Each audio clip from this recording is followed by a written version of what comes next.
राष्ट्रप्रवाह Vidarbha news में आप सभी का स्वागत है। मैं मनन व्यास और आज की देखते हैं ताजा खबर।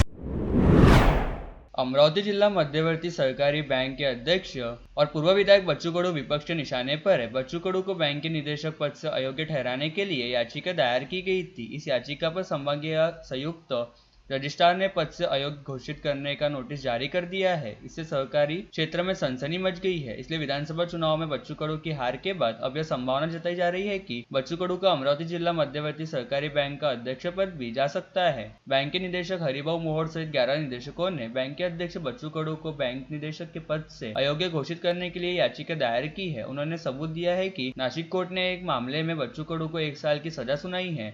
इसके आधार पर संभागीय संयुक्त रजिस्ट्रार ने आपको अगले 5 वर्षों के लिए अयोग्य क्यों नहीं घोषित करना चाहिए, ऐसा नोटिस बच्चू कडू को जारी किया गया है। नोटिस में कहा गया है कि 24 फरवरी को दोपहर 3 बजे आप स्वयं या अधिकृत प्रतिनिधि के माध्यम से उपस्थित होकर अपना जवाब प्रस्तुत करें। इससे बच्चू कडू की परेशानी बढ़ने की आशंका जताई जा रही है। 2017 में बच्चू कडू के खिलाफ नासिक के सरकारवाड़ी पुलिस स्टेशन में सरकारी काम में बाधा डालने और मारपीट करने का मामला दर्ज किया गया है। नासिक की विशेष अदालत ने बच्चू कडू को 2021 में 1 साल तक के कठोर कारावास की सजा सुनाई है। बच्चू कडू ने इस सजा को बॉम्बे हाईकोर्ट की नागपुर बेंच में चुनौती दी है और विरोधी गुट के निदेशकों ने बच्चू कडू को निदेशक पद से हटाने की मांग की है। बच्चू कडू को 15 दिनों के भीतर अपना जवाब पेश करने का आदेश दिया गया है। इस मामले में क्या होगा ये देखना अहम होगा।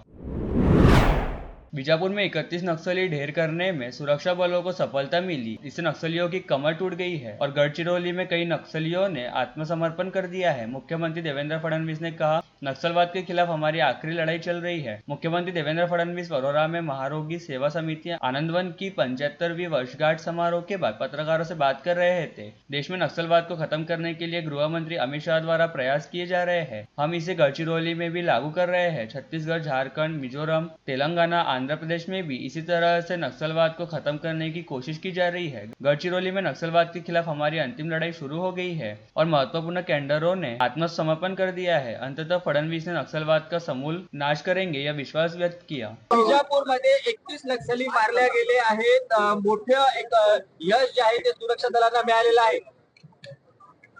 देशाचे गृहमंत्री माननीय अमित शाह यांनी मागच्या काळात घोषित केलं की नक्षलवादाशी आमची अंतिम लढाई सुरू झालेली आहे।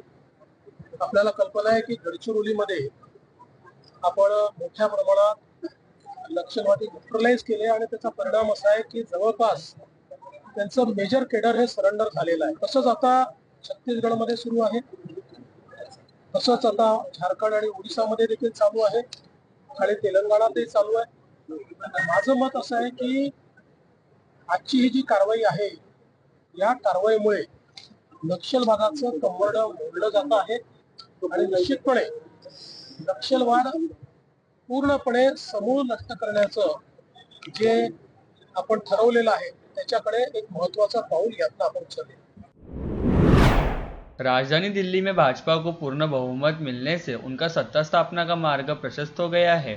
दिल्ली में नया मुख्यमंत्री कौन होगा यह अभी भी चर्चा में है और नए मुख्यमंत्री का शपथ ग्रहण समारोह कब होगा इसे लेकर भी उत्सुकता बनी हुई है। इस बीच संभावना जताई जा रही है कि मुख्यमंत्री का शपथ ग्रहण समारोह प्रधानमंत्री नरेंद्र मोदी के अमेरिका दौरे से लौटने के बाद होगा। दिल्ली में शनिवार को हुई मतगणना में 70 सदस्यीय विधानसभा में 48 सीटें जीतकर 27 साल का इंतजार खत्म करते हुए भाजपा एक बार फिर दिल्ली की सत्ता पर काबिज हो गई। पिछले 1 दशक से शहर पर शासन कर रही आप ने 22 सीटें जीती, जबकि पार्टी प्रमुख अरविंद केजरीवाल और मनीष सिसोदिया सहित प्रमुख नेताओं को हार का सामना करना पड़ा। प्रधानमंत्री मोदी अपने दूसरे कार्यकाल में अमेरिकी राष्ट्रपति डोनाल्ड ट्रंप से पहली मुलाकात के लिए 12-13 फरवरी को अमेरिका जाएंगे। सूत्रों ने कहा कि अगले हफ्ते प्रधानमंत्री के विदेश दौरे से लौटने के बाद शपथ ग्रहण समारोह के लिए पार्टी सत्ता पर दावा कर सकती है।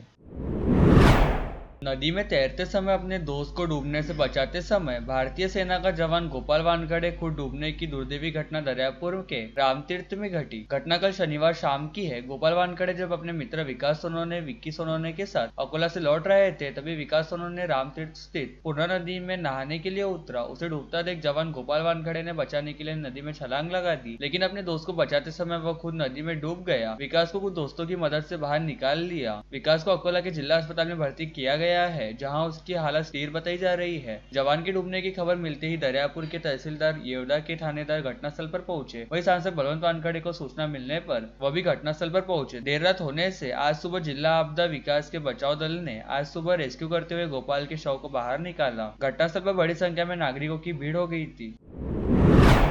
तुअर की खड़ी फसल को काटकर थ्रेचर से निकाल कर ले जाने वाले आरोपियों की शिकायत फिरियादी ने आसेगांव पुलिस स्टेशन में की। फिरियादी वत्सला श्रवणजी खांडेकर ने दी शिकायत के अनुसार उसने उसके खेत में तुअर की फसल बोई थी। जब शाम के समय उसके लड़के खेत में गए तो 3 आरोपी राजकुमार गुर्दे, सुमति राजकुमार गुर्दे, अमित राजकुमार गुर्दे उसके खेत की फसल काटकर मशीन में से तुअर निकाल कर बोरे में भर रहे थे। फिरियादी के खेत में से आरोपियों ने 72 बोरी तुअर प्रति बोरी 8,000 रुपए ऐसा कुल 5,76,000 का माल चुरा लिया। फिरियादी की शिकायत पर पुलिस ने आरोपियों के खिलाफ मामला दर्ज किया है। 2025 के दिल्ली विधानसभा चुनावों में बीजेपी की शानदार जीत के वैश्विक मीडिया का भी ध्यान खींचा है। जीत ने वैश्विक मीडिया का भी ध्यान खींचा है। कई लोग इसे भारत की राजधानी में एक बड़ा राजनीतिक बदलाव बता रहे हैं। समाचार एजेंसी रॉयटर्स ने चुनाव नतीजे को प्रधानमंत्री नरेंद्र मोदी की पार्टी के लिए महत्वपूर्ण जीत बताया। इसमें कैसे भाजपा का प्रचार अभियान शासन, कानून व्यवस्था और बुनियादी ढांचे पर केंद्रित था, यह इस बात पर प्रकाश डालता है कि कैसे भाजपा का अभियान शासन, कानून व्यवस्था और बुनियादी ढांचे पर केंद्रित था। रिपोर्ट्स में कहा गया है यह जीत शहरी इलाकों में पार्टी की बढ़ती लोकप्रियता को रेखांकित करती है, खासकर मध्यम वर्ग के मतदाताओं के बीच जिन्होंने कभी आपका समर्थन किया था। जबकि एसोसिएटेड प्रेस समाचार एजेंसी ने दिल्ली में भाजपा की सत्ता में वापसी को बड़ी राजनीतिक वापसी कहा और कहा कि आपकी गिरती लोकप्रियता और अंदरूनी कलह ने उनकी हार में भूमिका निभाई। उन्होंने यह भी कहा कि कांग्रेस के वोट शेयर में मामूली वृद्धि के बावजूद वह मुकाबले में दूर की खिलाड़ी बनी रही। फाइनेंशियल टाइम्स ने अधिक विश्लेषणात्मक दृष्टिकोण अपनाया। इसमें चर्चा की गई कि नतीजे भारत के व्यापक राजनीतिक परिदृश्य को कैसे प्रभावित कर सकते हैं। उन्होंने बताया कि कभी एक मजबूत क्षेत्रीय शक्ति के रूप में देखी जाने वाली आप अब अस्तित्व के संकट का सामना कर रही है। रिपोर्ट में कहा गया है दिल्ली हमारा आखिरी गढ़ था। बीजेपी की हार से उसकी राष्ट्रीय महत्वाकांक्षाओं पर गंभीर संदेह पैदा होता है। अल जजीरा ने राजनीतिक विश्लेषक राशिद किदवई से बात की। उनकी प्रतिक्रिया के मुताबिक रिपोर्ट्स में कहा गया है कि नतीजे महत्वपूर्ण है क्योंकि यह विजय निर्वाचन क्षेत्रों में भाजपा के सुष्म प्रबंधन की कहानी है और यह अद्वितीय है। धारनी में आज राष्ट्रीय विधि सेवा प्राधिकरण महाराष्ट्र, विधि सेवा जिला तथा विधि सेवा तहसील की ओर से विधि सेवा महाशिविर शासकीय योजना शिविर का आयोजन किया गया था, जिसका उद्घाटन सुप्रीम कोर्ट के जज भूषण गवई के हाथों हुआ। इस अवसर पर न्यायमूर्ति अभय, न्यायमूर्ति आलोक आराध्य, न्यायमूर्ति अशोक चांदोरकर, न्यायमूर्ति रेवती डेरे, न्यायमूर्ति नितिन सांबरे, जिलाधिकारी सौरभ कटिया, जिला परिषद मुख्य कार्यपालन अधिकारी संगीता मोहपात्रा प्रमुखता से उपस्थित थे। कार्यक्रम की सफलता के लिए तहसील विधि सेवा समिति तथा तहसील वकील संघ के पदाधिकारियों ने विशेष प्रयत्न किए। अकोली रोड स्थित प्रभु विहार कॉलोनी के श्री गजानन महाराज मंदिर में गजानन महाराज प्रकट दिन के अवसर पर विविध कार्यक्रमों का आयोजन किया गया है। गुरुवार 13 फरवरी को श्री के अभिषेक व तीर्थ स्थापना, हरिपाठ पर श्री की सामूहिक आरती कर कार्यक्रम की शुरुआत होगी। दिनांक 14 फरवरी से 18 फरवरी तक शाम 7 बजे से विविध नामांकित भजन मंडलों का भजन कार्यक्रम होगा। 19 फरवरी को बन्नेरा के निराधार वृद्धों को अन्नदान का वितरण तथा शाम 5 बजे श्री की भव्य दिव्य पालकी निकाली जाएगी। 20 फरवरी को सुबह 7 बजे श्री का अभिषेक होम पश्चात शाम 7 बजे महाआरती के बाद महाप्रसाद का आयोजन किया गया है, जिसमें भाग लेकर लाभ लेने का निवेदन मंदिर प्रबंधन ने किया है। स्वामी विवेकानंद साधना एवं क्रिकेट बोर्ड शोध प्रतिष्ठान वीएमबी स्पोर्टिंग क्रिकेट अकादमी की ओर से नवसारी चौक अमरावती के प्रांगण में आयोजित आमदार चषक night tennis ball cricket tournament का final match morning cricket club Amravati बनाम धुले 11 के बीच खेला गया। अंतिम ओवरों तक बेहद कड़े मुकाबले में धुले 11 ने आमदार कप 2025 का खिताब जीता।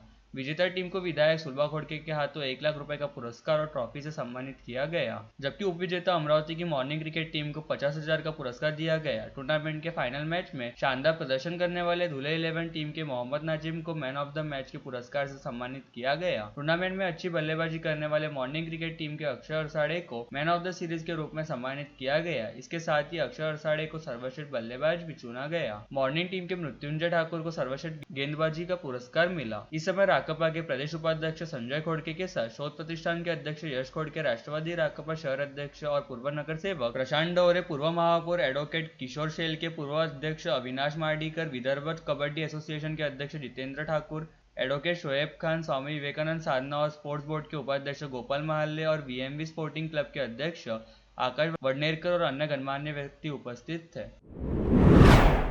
जीडी पब्लिक स्कूल अमरावती द्वारा सखा मंगलम में वार्षिक स्नेह सम्मेलन संपन्न हुआ। कार्यक्रम की अध्यक्षता देशमुख लॉन एवं राजवाड़ा के निदेशक प्रसिद्ध उद्यमी एसीपी देशमुख ने की। प्रमुख अतिथियों में पूर्व नगर सेविका ममता आवारे, ट्राय ओरिजिन, स्माइल मुद्रा हीलर एवं सुजोग थेरेपिस्ट वैशाली बोरकर, सामाजिक कार्यकर्ता अनीस खान, डॉक्टर विजय शिरभाते, श्रीधर देशमुख, ओम सिंह शेखावत और बाला साहेब देशमुख सहित कई गणमान्य व्यक्तित्व उपस्थित थे। विद्यार्थियों ने अपने नृत्य प्रदर्शन के माध्यम से महाराष्ट्र की समृद्ध संस्कृति का अद्भुत प्रदर्शन किया। विद्यार्थियों द्वारा वासुदेवाला, आमचा पप्पानी गणपती आणला, पावले चालती, कडकलक्ष्मी दार उदड, कोली नृत्य, मंगलागौर, पोवाडा, नटरंग उभा, महाराष्ट्र गीत आदि गीतों पर नृत्य प्रस्तुत कर दर्शकों को मंत्रमुग्ध कर दिया। कार्यक्रम की शुरुआत दीप प्रज्वलन से हुई। श्रम शक्ति मानव एवं ग्रामीण विकास बहुउद्देशीय संस्था के सहसचिव रमेश देशमुख और कोषाध्यक्ष राहुल देशमुख ने शॉल, श्रीफल और पुष्पगुच्छ देकर अतिथियों का सम्मान किया। इसके साथ ही मृणाल देशमुख, प्राजक्ता देशमुख, सारिका देशमुख और स्वागत देशमुख ने भी गणमान्य अतिथियों का सत्कार किया। कार्यक्रम की सफलता के लिए शिक्षकों और कर्मचारियों ने कड़ी मेहनत की।